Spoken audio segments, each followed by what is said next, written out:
Welcome back. आप देख रहे हैं आज पाकिस्तान। आज का बड़ा ही इंटरेस्टिंग टॉपिक है और इस पे हम अक्सर बात करते रहते हैं। कामयाब शादी। हर शख्स जो शादी कर चुका है या करने वाला है उसके जहन में ढेरों ख्यालात होते हैं और हम उनको वक्तन फवक्तन अपने सब्जेक्ट्स में उठाते रहते हैं कि कामयाब शादी क्या है, लोगों की एक्सपेक्टेशंस क्या हैं, जब एक्सपेक्टेशंस मीट ना हो तो कैसे उनको एड्रेस किया जाए, किस तरह कम्युनिकेशन से आपके अगर कोई मसाइल हैं उनको हल कर लिया जाए। अब जी इसके ऊपर एक जो सबसे बड़ा सवाल आता है हमारे यहाँ कि शादी की कैसे जाए, यानी अपने घर वालों की पसंद से, जिसको हमारे यहाँ अरेंज मैरिज कहा जाता है, अपनी पसंद होती है तो उसको आम जबान में लव मैरिज कहा जाता है। लेकिन इन एनी केस चाहे घर वालों की पसंद हो, अपनी पसंद हो, उसको अरेंज करना और उसमें लव को कायम रखना और उसको निभाना आजकल लोग कहते हैं थोड़ा डिफिकल्ट है और वक्त तलब भी है और थोड़ा सा उसमें आपको अपनी एनर्जीज अटेंशन देनी पड़ती है। तो हमने सोचा जरा इस बारे में बात करें, आपकी हम इसमें कॉल्स भी लेंगे और आज हमारे पास बड़े जबरदस्त मेहमान है। सबसे पहले जी मैं शुरू करूँ, इस्लामाबाद से हमें ज्वाइन कर रही हैं रुखसार खुर्शीद, जो कि एक एक्सपीरियंस मैच मेकर हैं। हम अक्सर अपने शो में उनको दावत देते हैं ताकि जान सकें कि लोगों के जहन में क्या है, उनकी डिमांड्स क्या है, एक्सपेक्टेशंस क्या चल रही हैं। Thank you Rukhsar for making time. And then of course हमारे साथ मौजूद हैं ji Uzma Al Karim. Uzma is a very dear friend and of course बड़ी रीजनेबल वॉइस है ना। हम कहते हैं ना कि घर का कोई एक ऐसा सुलझा हुआ समझदार शख्स जो लोगों को एडवाइस दे सके। तो thank you very much उज़मा for making time.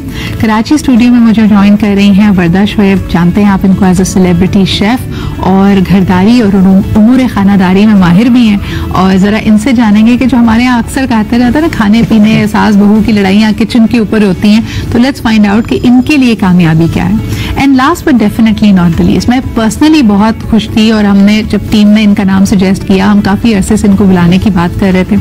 आपने इनके बहुत सारे जो कलाम हैं, इनकी जो कॉन्ट्रीब्यूशंस हैं उसको सोशल मीडिया में देखा होगा।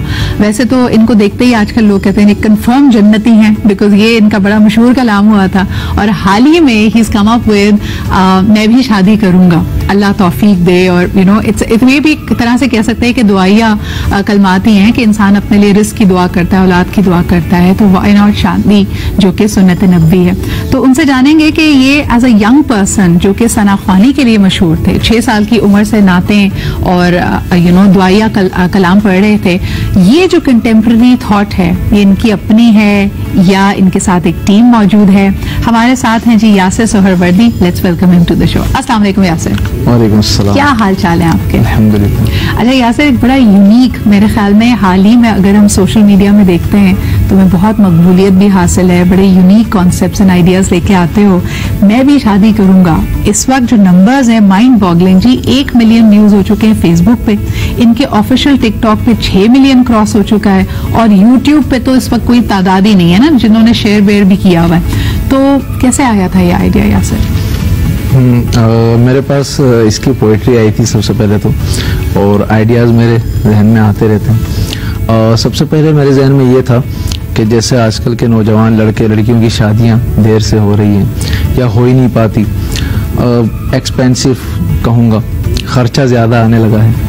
तो अगर हम मेरे जहन में ये था कि इसको आसान बना दिया जाए किसी तरह। मैंने उसमें रसूमात वगैरह का जिक्र किया है, जहेज़ का जिक्र किया है और बहुत सारी चीज़ें जो मैं यहाँ पर ये भी इसमें मेंशन करूँगा कि शरीयत के हिसाब से भी वो ठीक नहीं है, तो जिसकी वजह से जो है वो शादियाँ बहुत महंगी हो गई।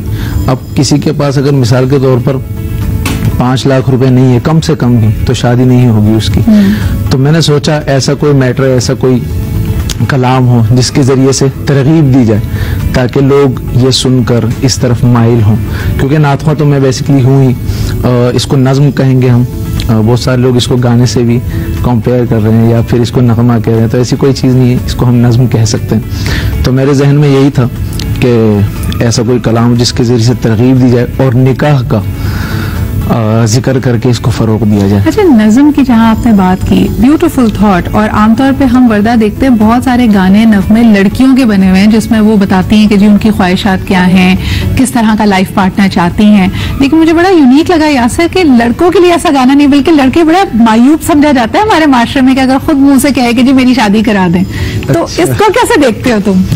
हाँ, मैंने जो मेरे दोस्तों ने मुझसे शेयर किया वो यही है, उन्होंने कहा आपने हमारे लिए आसान कर दिया, हम खुद कह नहीं सकते थे। हाँ। अब हम ये कलाम जोर से चलाएंगे घर में। तो किसी का कोई फायदा हुआ है? हाँ, फायदे बहुत हुए हैं माशाल्लाह, जिनकी एक हुई उनकी दूसरी होने वाली है। फायदा है कि नुकसान है ये समझ नहीं आ रहा। उस्मा, आपकी तरफ आना चाहूंगी। आपने सुना है ये नज़्म जो यासिर की है, मैं भी शादी करूंगा, इस पे लोगों के अलग अलग तरह के रिस्पॉन्सेज हैं। आपका क्या रिस्पॉन्स है अगर एक लड़का कहता है कि मैं भी शादी करूंगा, और जिस तरह इन्होंने कहा कि शरीयत के मुताबिक एक अच्छी नेक नियति के साथ कि भाई मैं खुद भी कोशिश करूंगा कि मैं अच्छा एक लाइफ पार्टनर साबित हूं और मुझे इस किस्म की लाइफ पार्टनर की तलाश है या ख्वाहिश है, कैसे देखती हैं इसको? है, लेकिन इसके व्यूज देखकर मुझे अंदाजा हो रहा है कि अब मुझे सुन लेनी चाहिए। हाँ। लेकिन बिल्कुल यकीनन मैं फौरन ही प्ले करूंगी इस प्रोग्राम के बाद। सही। लेकिन ये इसमें कोई कबाहत नहीं है, और हमारे यहाँ सोसाइटी में वैसे भी बहुत सारी ऐसी चीजें राइज हैं कि जिनमें कोई कबाहत नहीं होती, लेकिन हम फिर भी उनको करने से रुक रहे होते हैं, और बहुत सी चीजें ऐसी हैं कि इनको कर लेना चाहिए और हम कर नहीं रहे होते। तो अगर कोई बड़ा ये ख्वाहिश रखता है, या इवन कोई लड़की भी ये ख्वाहिश रखती है कि उसकी शादी हो, या कोई बड़ा भी ये ख्वाहिश रखता है कि उसकी शादी हो, तो इसमें कोई हर्ज नहीं है। और ये बहुत अच्छा काम किया है कि कहते हैं ना किसी को तो पहला स्टेप लेना होता है। तो यहाँ से तो यूं कि आपने ये स्टेप लिया, बहुत सारे और लोगों को जो है वो आवाज आ जाएगी। हाँ, दूसरी शादी का मैं सोच रही हूँ वाकई के मतलब क्या है, काफी यानी मोटिवेटिंग कलाम साबित हो रहा है। जैसे ही नज़म सुनते एक्स्ट्रा मोटिवेशन हो जाए। वरना आपने फिर घर में नहीं सुनने देना भाई को? तो सुना नहीं, और मैंने सुनने भी उनको नहीं सुनने देना, आप सुन ले, कोई मसला नहीं है। रुखसार, आपकी तरफ आना चाहूंगी। जब हम कहते हैं एक्सपेक्टेशंस की बात करते हैं, लड़कों की क्या एक्सपेक्टेशंस होती हैं? खास तौर पे हमने देखा है कि यंग एज में, जैसे लड़का अगर कॉलेज में है या मास्टर्स कर रहा है, घर वालों को आके अगर कहे भी कि मैं शादी करना चाहता हूँ, तो अमूमन उनको कहा जाता है कि भाई अभी तुम्हारी बहनें हैं, अभी तुम्हारी नौकरी करो, कि कोई मुकाम पे जाओ, उसके बाद सोचेंगे, अभी तो तुम सोचो भी ना। चाहे तुमसे छोटी 3 बहनें, पहले उनकी शादी होगी फिर तुम्हारी बारी आएगी। अब ये सिस्टम चेंज हो रहा है। सिद्रा, मिक्सर मैच है। सबसे पहले तो मैं यहाँ से स्टार्ट लूंगी, क्योंकि सब अभी जो हमारी जनरेशन है वो दे आर वेरी रियलिस्टिक। उनको पता है कि यार मेरी अगर इतनी लिमिटेड सी सैलरी है, या as a matter of fact अगर मैं कोई काम करता ही नहीं हूँ, तो I am not ready to start a journey. क्योंकि उससे पहले क्या होता है कि आप ओकेजनल कोई फूल दे देते हैं, कोई चॉकलेट दे देते हैं, तब तक तो सब अच्छा चल रहा होता है। लेकिन उसके बाद अभी हमारे पास अभी जो ज्यादातर केसेस आ रहे हैं, उसमें मेजोरिटी जो हमारी यूथ है, they are more into realistic approach. सही। हमने पढ़ लिया है, हमने और ये हमारा अब फील्ड ऑफ एक्सपर्टीज है, यहाँ से अब हमने काम स्टार्ट कर लिया। Now we are looking for a partner. अच्छा, लेकिन यही पे तो क्रक्स में मसला है ना, that is exactly where the problem is. Rukhsar, Yasir आपके पास आना चाहूंगी। जैसे आप अभी कह रहे थे कि शरीयत के ऐन मुताबिक हमें शादी करनी चाहिए और उसके बाद अपनी घरदारी, अपनी चीजों को देखें। जब आप एक लड़के को कह देते हैं कि पहले आप प्रैक्टिकल हो, पहले आप करियर में किसी मुकाम पे पहुंचे, तो उसकी जो फीलिंग्स हैं, उसकी जो रिक्वायरमेंट है कि भाई मेरा कोई कंपेनियन हो, कोई मेरी दिलजोई करे, कोई मुझसे बात करे, किसी को मैं लुक आफ्टर करूं, उसको इस तरह डिले करना, आप क्या समझते हैं कि माशरा एक तरह से डिले ही कर रहा है ना, उसकी ख्वाहिशात की नफी हो रही है? इस पे आपका क्या ओपिनियन है एज अ मैन? यासिर जी, आपके? हाँ, मैं यही कहूंगा कि मैंने पहले भी ये जिक्र किया कि एक्सपेंसिव, मतलब बहुत ज्यादा जो है ना हम लोगों ने इसको मुश्किल बना दिया निकाह को। अब जब मेरा कलाम रिलीज हुआ तो वैलेंटाइंस डे भी करीब ही था, तो बहुत सारे लोगों ने कहा यार आपने इस मौके के हवाले से किया, तो मेरा कोई इरादा नहीं था, इत्तेफाकन हुआ, क्योंकि ऑडियो इसकी 7-8 महीने पहले हो चुकी थी। तो मैं सिर्फ मुख्तसरन और वो पूरे जामे अल्फाज में ये कहूंगा कि हम शादी के अल्फाज से सिर्फ 3 नुक्ते निकाल देंगे तो ये शादी हो जाएगी और बहुत आसान हो जाएगी। जब ये आसान हो जाएगी तो सारी चीजें हो जाएंगी और वहां मोहब्बतें भी होंगी, उसके समरात भी होंगे और बरकत भी होंगे इंशाअल्लाह। यानी सिर्फ और सिर्फ उन शादी की तकरीबात का जिक्र नहीं है, ये जिंदगी पे भी एक तरह से आता है। जब हम प्रैक्टिकल होने की बात करते हैं तो जिंदगी में 1000 ख्वाहिशें ऐसी होंगी और वक्त के साथ तब्दीली आती रहती है। आप भी कॉल करके हमें बताएं कि कोई प्रैक्टिकल रीजन की वजह से कि पहले कुछ बन जाओ, किराए के मकान से अपने मकान में चले जाओ, इन वजूहात की वजह से शादी को डिले करना क्या आपके ख्याल में सही है या गलत है? एक छोटा सा ब्रेक लेते हैं, will be right back.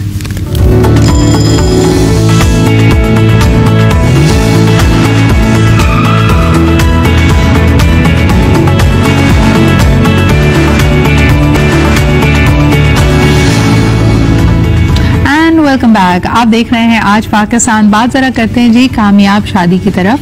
Break से पहले हम बात कर रहे थे कि शादी को आसान बनाइए। चले जी, शादी हो गई, साथ मिल के रहने लगे, लेकिन फिर प्रॉब्लम ये है कि हम कामयाब शादी किसको कहते हैं? शादी के नॉट बी ए सीमेंट। ठीक है जी, एक अच्छी मजबूत फाउंडेशन आपकी पर्सनल लाइफ की है, लेकिन हम जैसे वो कहते हैं ना कि अगर बस शादी कायम है तो क्या वो कामयाब है? ये एक बहुत बड़ा सवाल है जो हमें सबसे करना है। वरदा, अगर आपसे शुरुआत करूं, मुझे बताओ कि लोग 15-15, 20-20 साल साथ होते हैं, but if the relationship is not fulfilling, अगर वो आपस में खुश नहीं है, झगड़े हो रहे हैं, लेकिन जो हमारे यहाँ बड़ा एक कॉमन एग्जाम्पल बताते हैं कि जी बच्चों के लिए साथ हैं, तो क्या ऐसी शादी को हम कामयाब कह सकते हैं? सिद्रा, मैं इस शादी को बिल्कुल कामयाब नहीं कहूंगी। देखिए, इसमें दो रीजन होते हैं। मैं कहूंगी कि दो तरह के डिविजन्स होते हैं। लाइक एक जहां पे हस्बैंड वाइफ की खुद आपस में अंडरस्टैंडिंग नहीं होती, 15-15, 20-20 साल बाद भी घर में झगड़े हो रहे होते हैं, जिसकी वजह से बच्चों पे भी बहुत इफेक्ट पड़ता है। और ये बात हकीकत है, ये बात हमारी सोसाइटी को एक्सेप्ट करनी चाहिए कि अगर एक घर, अगर उसके स्पेशली एक घर में, जैसे कि अगर एक बच्चा कंसिडर करता है लाइक माई पेरेंट्स, मेरे सिबलिंग्स, ये होता है, और अगर माँ बाप आपस में हर वक्त वो झगड़ा करते हुए देखते हैं तो वो बच्चों की पर्सनालिटी भी डैमेज हो रही होती है, वो अपना फ्यूचर भी उस तरीके से देख रहे होते हैं। तो इस तरह की शादी से बेहतर है कि बहुत पोलाइट वे में आपको अलग हो जाना चाहिए, लेकिन अगर शरीयत भी देखता है। लेकिन मुझे बताओ, जनरेशनल जो डिफरेंस है, अब इस तरह के जब मामलात सामने आते हैं इख्तिलाफात के, जिसकी वजह से आप कह रही हैं कि भाई ऐसी शादी कामयाब ना हुई, तो हमारी जो गुज़िश्ता जनरेशन है, जो हमारे दादा दादी देख लो या हमारे घर के बुजुर्ग हैं, जो हमारे बड़े हैं, वो कहते हैं कि जी ये मसाइल तो होते थे, लेकिन हमने इनके बियॉन्ड देखा, और वाकई आज हम उनको देखते हैं फास्ट फॉरवर्ड, उनमें अभी भी एक कंपेनियनशिप का जज्बा होता है, मोहब्बत होती है, अंडरस्टैंडिंग होती है। लेकिन हम जिस तरह की आप बात कर रहे हो, अगर घर एक जंग का मैदान बना हुआ है तो फिर क्या करना चाहिए? देखिए सिद्रा, वही वाली बात है कि आए दिन जहां झगड़े फसाद हो रहे हो, पहली बात तो ये जनरेशन गैप, जैसे कि आपने खुद ही ये बात कही कि जनरेशन गैप है। आज की जनरेशन में और पहले की जनरेशन में बहुत फर्क है। अगर पहले माँ बाप झगड़ रहे होते तो बच्चे जाकर दूसरे रूम में छुप जाते थे, वो बाहर नहीं निकलते थे, उनके हिम्मत ही नहीं होती थी कि वो पूछें कि मम्मा बाबा आपके ऊपर क्यों लाउड हुए, या ऐसा क्या हुआ कि बाबा ने कोई तोड़ फोड़ कर दी, क्या हुआ। लेकिन आज की जनरेशन में वही बांगी बहुत ज्यादा फर्क है। अगर आज माँ बाप में झगड़ा हो रहा होता है तो बच्चे डर के सहम जाते हैं, लेकिन वो क्वेश्चन रेस करते हैं कि आप लोग क्यों झगड़ रहे थे, अगर रेस बात पे लाउड हो रहे थे। हमें अब इतनी अवेयरनेस आ गई है कि बच्चे के जहन में कई सवाल चल रहे हैं। आप नहीं पूछ रहे थे। अच्छा, एक ब्रेकिंग न्यूज है जिसकी वजह से हमें न्यूज की तरफ जाना पड़ रहा है। Will be right back, keep watching आज पाकिस्तान।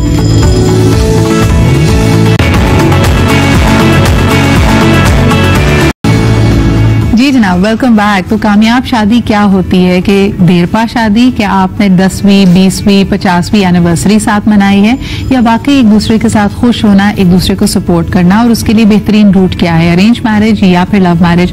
कॉल्स हम ले रहे हैं जी। नंबर आपके सामने है स्क्रीन पे। काफी कॉल्स पहले ड्रॉप हो चुकी हैं क्योंकि हम आपस में गुफ्तगू कर रहे थे, लेकिन अब प्लीज मेरी टीम से रिक्वेस्ट होगी कि कॉल्स ट्रांसफर कर दें आप। अच्छा, आपकी तरफ आना चाहूंगी। उस्मा, आपके लिए कामयाब शादी क्या है?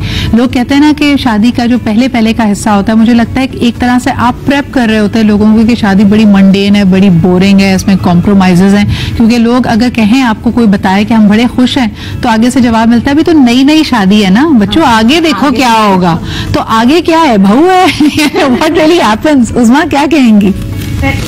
इस बारे में आई थिंक 1 से 2 घंटा बोल सकती हूँ, लेकिन अभी इससे पहले जो ये बात देखी ना कि लड़ाई झगड़े जो होते हैं और कामयाब शादी है या नहीं है, देखो लड़ाई झगड़े तो बहन भाइयों में भी होते हैं, ठीक है। हर जब 2 लोग साथ होंगे तो लड़ाई झगड़े होंगे। सबसे इम्पोर्टेंट चीज है म्यूचुअल रिस्पेक्ट। अगर आप एक दूसरे की रिस्पेक्ट करते हैं तो फिर लड़ाई झगड़े में आपके अल्फाज का इस्तेमाल, आपका बिहेवियर सब उसी हिसाब से होगा। वो झगड़ा बात पर होगा, जात से नहीं होगा।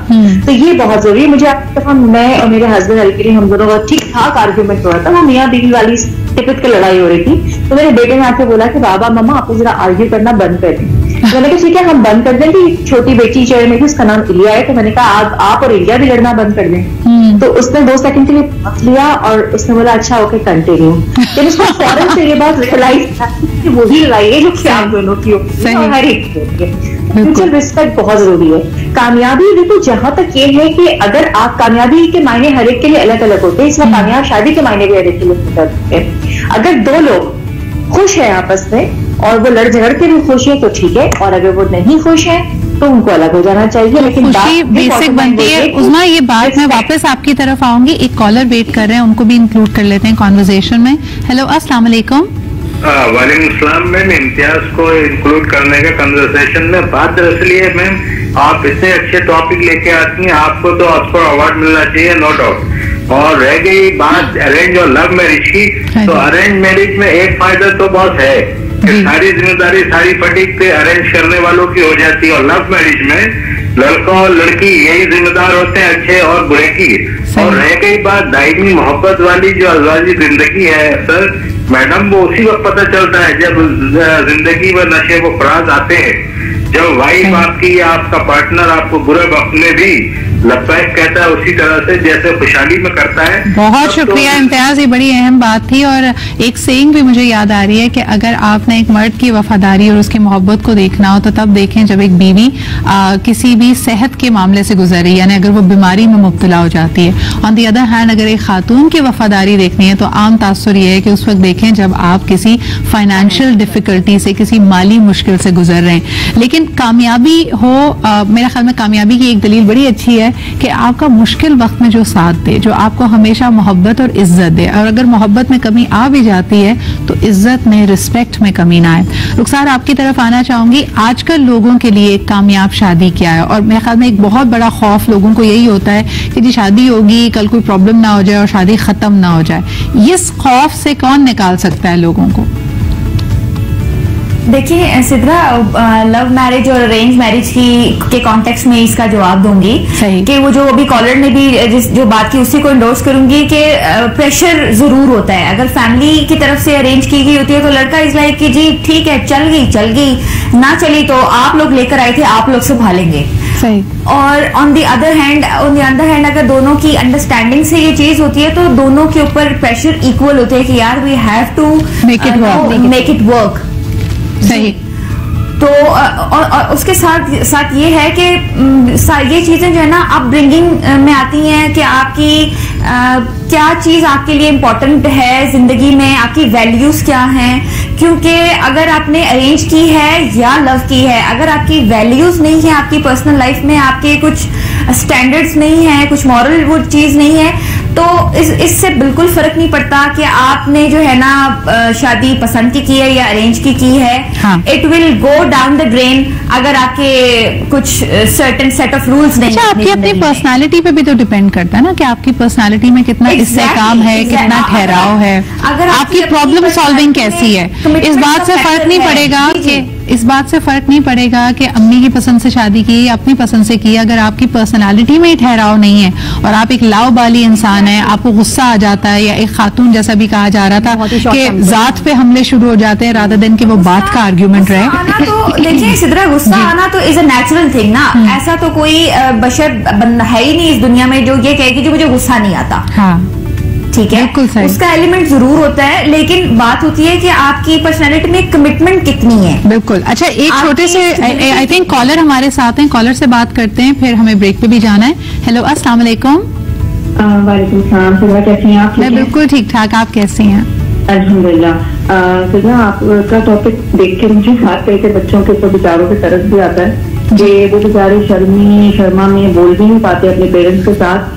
मैं आपको कुछ पर्सनली बता रही हूँ, मेरे अपने बेटे हैं, मैंने अपने कजिन्स को भी देखा है। बॉयज लव टू मैरिज, वो चाहते हैं कि उनकी शादी 20-21 साल में आइडियल सिचुएशंस पे कर दी जाए। ये पेरेंट्स हैं जो इसको डिले करते हैं। फिर हमारे कॉलेज यूनिवर्सिटीज में आप हाल देखिए, जब वो वहाँ रंग बिरंगी लड़कियों को देखते हैं और जिस तरह से वो देखते हैं, उनके ईमान की आजमाइश है। मैं पेरेंट्स से आपके चैनल के थ्रू रिक्वेस्ट करूंगी कि प्लीज अपने बेटों की शादी जल्दी करें, बजाय इसके कि वो जिना की तरफ जाएं, बजाय इसके वो गर्ल फ्रेंड्स की तरफ जाएं। बेहतर है कि आप उनका निकाह कर दें। 2 रोटियां खाएगी बच्ची, और फिर देखेंगे नबी सल्लल्लाहु अलैहि वसल्लम की हदीस आपके सामने है कि 4 चीजों की वजह से लड़कियों को पसंद किया जाता है। एक उनके खानदान की वजह से, एक उनकी शक्ल सूरत की वजह से, एक उनके पैसे की वजह से, और एक दीनदारी की वजह से। नबी सल्लल्लाहु अलैहि वसल्लम ने कहा बच्ची की दीनदारी देख के उसको पसंद करूं, तो उसको इन चीजों की इंशाल्लाह डिमांड भी नहीं होगी। लेकिन माशाल्लाह आपका टॉपिक बहुत अच्छा है सुधरा, और बहुत बहुत जबरदस्त आपने मतलब रूट पकड़ी है इस मुल्क में ज़िना की बढ़ती हुई और रेप केसेस की बढ़ती हुई जो मामला हैं, इसका रूट कॉज यही है कि आप निकाह नहीं करने दे रहे। बहुत बहुत शुक्रिया आपके प्रोग्राम में शामिल होने का, हौसला अफजाई करने का। देखिए जी, कई हमारे मामलात ऐसे हैं जिनसे हम आंखें चुरा रहे हैं। एक ब्रेक की तरफ मुझे जाना पड़ा है, ब्रेक से वापस आके हम इस पे जरूर बात करेंगे उस्मा एंड रुखसार आप दोनों से, कि देखिए बड़ी अहम बात यह है कि जब हम कहते हैं ना कि 70% आबादी मुल्क की यूथ पर मुश्तमिल है, तो आप नौजवानों की साइकी, उनके लाइफ फेज, उनके माइंडसेट को पढ़िए, उनकी डिमांड, उनकी रिक्वायरमेंट, एज की रिक्वायरमेंट क्या है।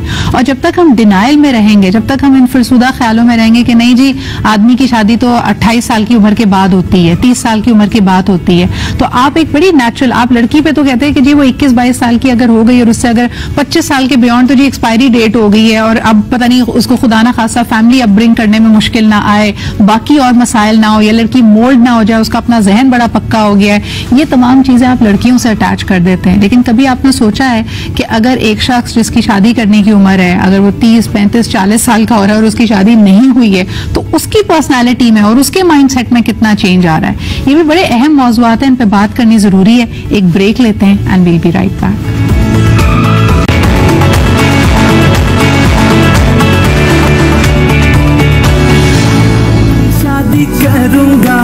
जनाब, तो कुछ मामलात शरई होते हैं और इस गाने का, इस नज़्म का पहले हम जिक्र कर रहे थे, यासर में कह रहे हैं गाना नहीं है नज़्म है, but you know it's really becoming the voice for a lot of boys and man जो कहते हैं कि जी एक्सप्रेस करना मुश्किल हो जाता, अब जरा ऊंचा बजाएंगे इस नज़्म को।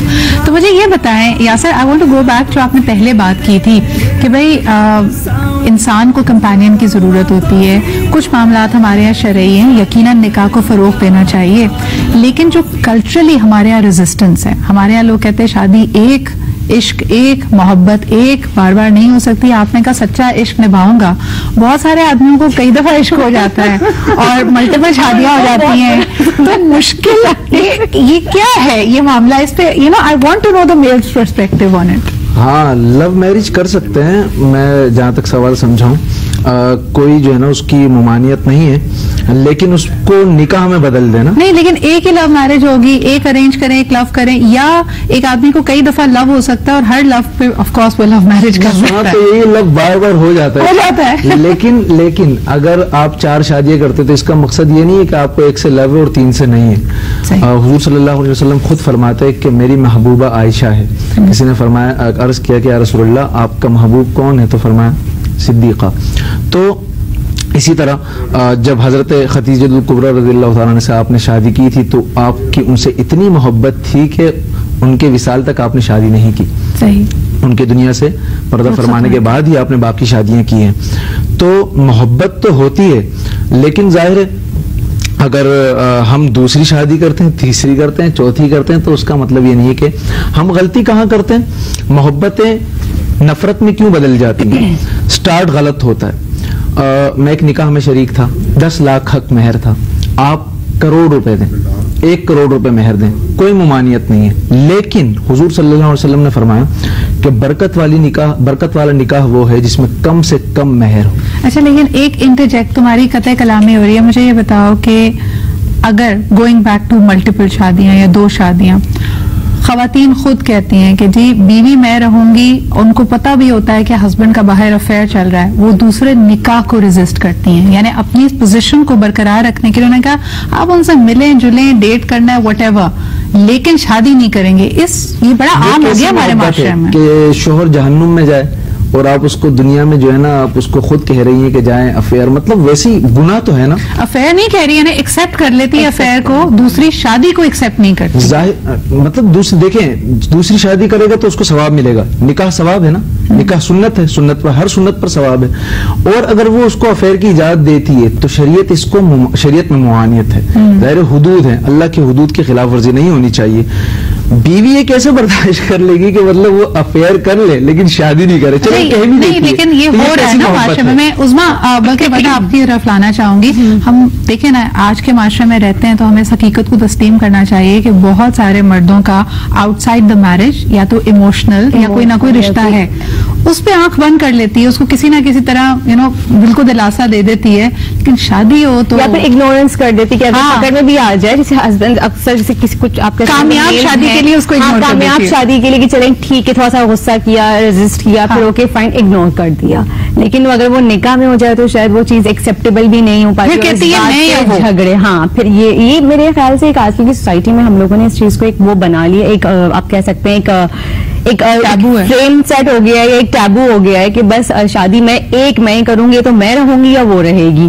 तो ये हकीकत है कि इस चीज पे वो कर ली। लेकिन हाँ, ये कि अगर जहाँ पे बात आती है 2 शादियों की, तो ये चीज भी जरूरी है कि अगर आप 2 शादियां कर रहे हैं या 3 कर रहे हैं, ठीक है, अगर आपको शरीयत ने इजाजत दिया, आपकी पहली बीवी की इजाजत है तो आप कर सकते हैं, लेकिन आपको दोनों में या तीनों में बैलेंस प्रॉपर रखना चाहिए। ये सही आजमाइश है इंसान के लिए। तो अब मेरे ख्याल में जितनी पार्टीज इन्वॉल्व होती हैं, अगर बीवी रजामंदी भी जाहिर कर रही है और हस्बैंड भी चले 2 शादियां कर भी लेते हैं, बैलेंस इज वेरी क्रिटिकल। अच्छा, फिर दोबारा आना चाहेंगे कामयाब शादी की तरफ। और मुझे ये बताएं उज़मा कि अगर किसी शादी में, क्योंकि हमारे यहाँ जो एक सकाफती एक कल्चरल आउटलुक है, हमने तो कहा कि भाई अगर मर्द को किसी और खातून से मोहब्बत होती है शादी के बाद, तो इसका मतलब है आपका रिश्ता तो मजबूत था ही नहीं। तो फिर आप वो क्या ड्रामा कर रहे थे दुनिया के लिए, कामयाब शादी का लेबल लगा के, पोस्टर लगा के कि शादी तो बड़ी अच्छी चल रही है।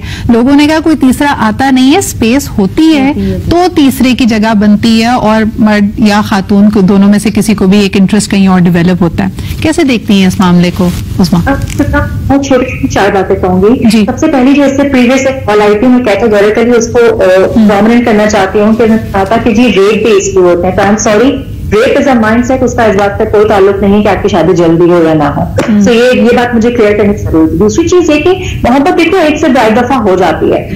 ये बात मैं बिल्कुल अग्री करूंगी कि आपको एक बार भी हो सकती है और सेकंड टाइम भी हो सकती है, थर्ड टाइम भी शायद हो सकती है, लेकिन ये सिर्फ मर्दों के लिए नहीं है, ये खवातीन को भी फिर इजाजत होनी चाहिए।